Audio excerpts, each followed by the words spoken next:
who are watching us can hear everything. Now, to return to the agenda, we do have apologies for absence from two members, from Sir George Merrick and from Greg Irvin. Although there is a note I'd like to raise with you, Rebecca. We have on the meeting attendance sheet that Councillor Andy Martin will attend. As I understand it, he has now been replaced as a member of the committee.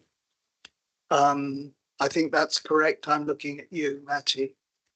I think Andy was due to attend this morning. Yesterday he said he was coming. Oh. I don't think necessarily the transfer to another member has necessarily taken place yet, but he would probably know more when he arrives. I beg his pardon, but that I know that is in progress. And also I note that Lisa and Councillor Northover, you're not actually on that attendance sheet, but I'm delighted that you are here and are a member, of course, of the committee. Thank you very much. Turning again to the agenda, I invite any declarations of interest.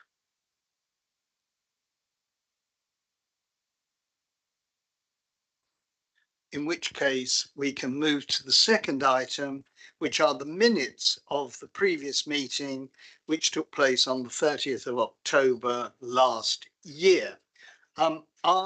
Just for matters of correction, are there any amendments that you would wish to make to those minutes? May I therefore assume that they are approved? Everybody agrees. Thank you very much. Public issues. Rebecca, have any public issues been raised prior to this meeting? No public issues, Chair. Thank you very much. That allows us to move to the key item of our agenda, item 5, which is the annual financial statements. And I'm looking to the officers perhaps to just introduce that item. Thank you. Thank you, Chair. And just as a way of introduction, my name's Matthew Filmer. I'm Assistant Chief Financial Officer at the Council. So these are the annual financial statements for 22-23, which have to be submitted to the Charity Commission by the end of this month. And there are 4 appendices to this report, which I'll go over. Firstly is the accounts themselves, which also include the trustees' report for the year. For awareness of the public, we held an informal meeting on the 11th of January as a page-turner exercise of those accounts with the committee to look at those accounts, challenge them, raise questions as we went through. And there were a number of points that we said we'd go back and amend the accounts. And I'll just mention some of the more the noteworthy items that have changed since that 11th of January meeting. So you may remember we were asked to split out the BCP Council's donations in terms of what supports for back office services and then the sort of general donation, and that's been included on note 3, which is page 39 of the report pack. We were also asked to make it explicit in terms of the insurance premium. It wasn't that clear in the accounts, and that's been amended, and you'll see that as a cost, a standalone cost on page 40 of the report pack. We were also, it was also highlighted to us that we were missing a grant, which was the Museum Estates and Development Fund, which wasn't part of the accounts when we met on the 11th of January. That has now been included, and you can see that as part of the unspent restricted funds, which is on page 44 of the report pack. I found it a useful session. I think hopefully the committee did as well, and it's something I think we need to try and do more often in advance of agreeing the accounts, and hopefully a bit more time for us to go away and change it prior to the auditor sign off. So that's Appendix 1, which is the statement of accounts. Appendix 2 is the letter of representation for 22-23, which is from the council and the committee to the external auditors. What this is basically telling the confirming that the committee attests to the external auditor that all information has been submitted, that it's accurate, and it's that we've disclosed any material information that may impact on the accounts and the internal controls of the organisation. Appendix 3 is the actual external auditor's findings report, which is an unqualified review pending the acceptance of the accounts, letter of rep and the letter of comfort. And the letter of comfort is Appendix 4, which is from the Council's Section 151 officer confirming that we will support the Russell Cotes for the next 12 months in regards to donations that we've previously agreed. So I'll stop there, Chair, and happy to take any questions. Thank you very much, and let me endorse the view you expressed of the value of the preliminary meeting, as that has resolved a number of issues which probably we've had for some years. Thank you for that. I'm looking to the committee to raise any questions they may have now about the accounts as tabled.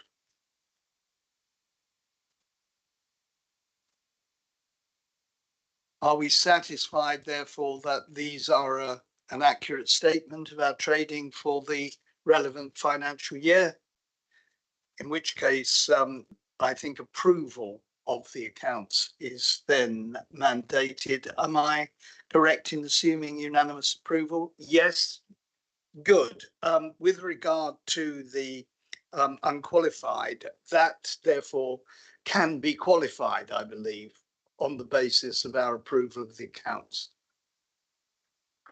Through you, Chair, that's correct. So with the approval of the committee today, the leader of the council will sign off the accounts formally on the 31st of January, 29th of January, which is the Monday. Yeah. We are able to submit to charity commissioners the accounts by the requisite date. This is quite important, as there have been instances in the past of our submitting them rather late, and for reasons that we'll come to later, our relationship with the charity commissioners should be absolutely as it should be. Thank you very much. Are there any other matters that we should consider with regard to item 5 of our agenda?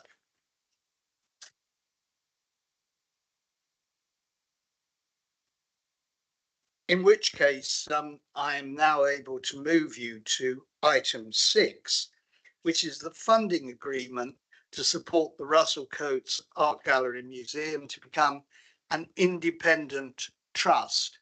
For the benefit of any public members who are joining this meeting, we note that in January of last year, the council voted to apply to the Charity Commission for the transfer of sole trusteeship from the council to a new corporate entity, which will be a company limited by guarantee and to operate and manage the charity under Section 73 of the Charities Act.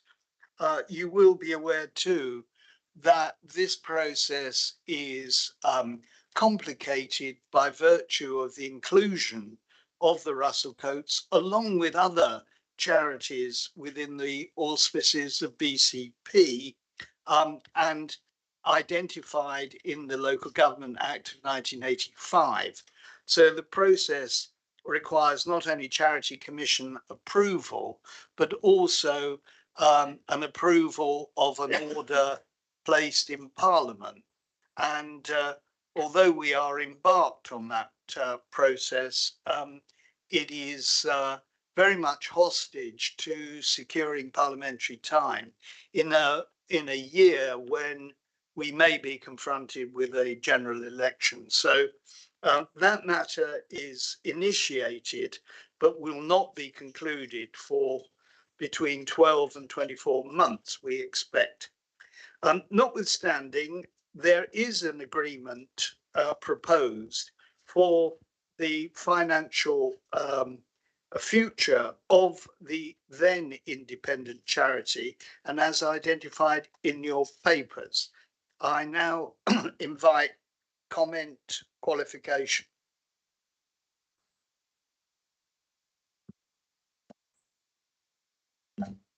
please. Thank you, Chair. Can I just clarify item D in the recommendation?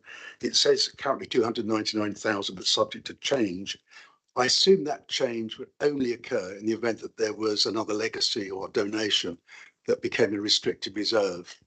The reserves wouldn't change in any other way, would they? That is my understanding, Alan, but I'm looking to one of the officers to qualify this. Thank you. Thank you, Chair. That's one of the reasons, but also in the event we were spending against that money between now and vesting day, then at the point of vesting date, it would be obviously less than it might otherwise be. So yeah, it could be because there's more funds. It could be because we've spent some of the funds that are earmarked. Are there any other issues that people would wish to raise at this stage? Can I just refer to recommendation B? The overage clause is yet to be agreed, I understand. Perhaps you'd less like to say what that is for benefit of the public who may be joining us today. Yes, thank you, Chair. If the council passes the ownership of an asset to another body, and that body was subsequently to make and it was passed at zero cost, which is what we're proposing in this particular arrangement, and the council, in terms of its own requirements to ensure value for money in how it goes about its business, it's not unusual for it to apply what we call an overage clause, which would enable, in the event that the trust then were to sell on that property to another buyer, then if the increase in value was exceptional, then it would allow the council to at least share in that potential uplift in value. The details of that can be many and varied. So as you say, it needs to be negotiated. And I don't think the council would be wishing to put in some sort of unreasonable kind of overage clause in, but one that later on, if we were to look back, we would think, well, the council didn't just hand an asset over that then was worth potentially worth a fortune. In this particular case, that asset is sandwiched between the same ownership of a hotel, and the opportunities potentially are quite limited, but we don't know that in the future. So that's the purpose of the overage clause.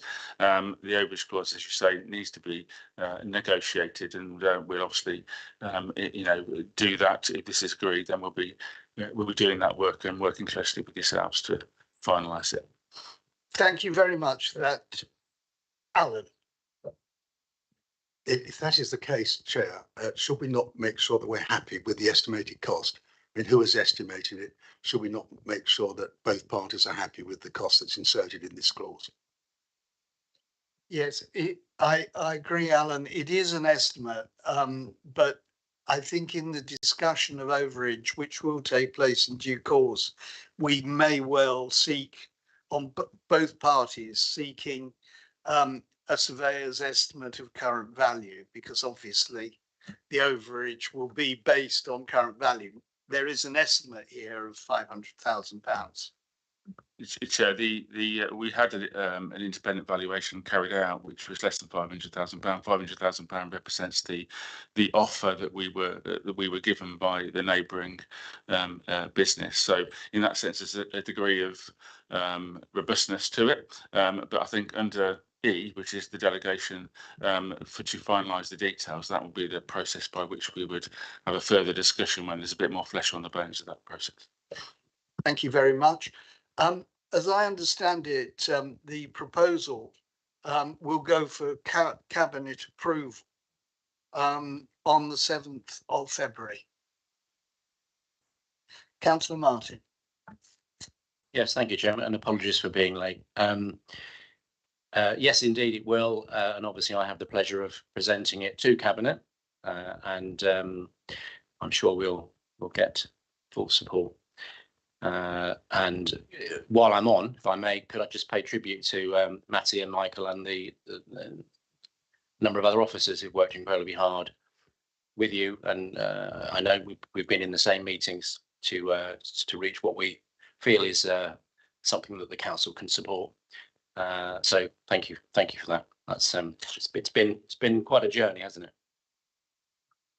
It has been a very long journey, and allows me just to make a reference to my very early life as a child of 2 or 3, growing up in London and using with my family the Underground. And there was a wonderful poster for Start Right Shoes, which showed a little child looking down an endless rolling road. And it reminds me of the journey that we have collectively undertaken.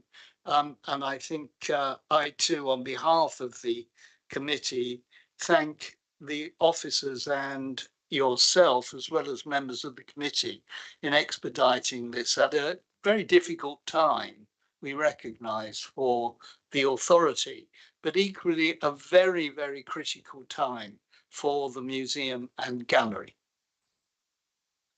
With that said, are there any other matters related to the papers that relate both to the proposal and the summary of timelines for delivery, etc., that are set out in the appended paper? You might wish, Sarah, just to say a little of timeline for delivery in the light of, I think, one discussion or exchange of emails you've had with Charity Commission.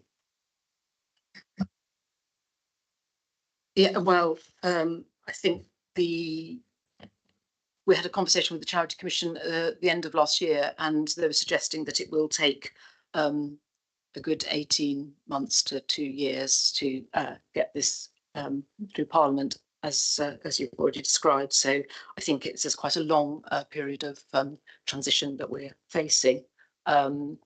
And at the moment, we are waiting, I think, for an understanding of what the timeline is from the Charity Commission to come up with the first scheme that will then allow us to start moving everything forward. So there's a long process, and it's very difficult to kind of intervene. We just got to follow the process really through time. So it's going to take quite some time. But at the moment, we're just seeking our lawyers are just seeking a bit more information and clarity from the Charity Commission of exactly what that timeline is going to look like.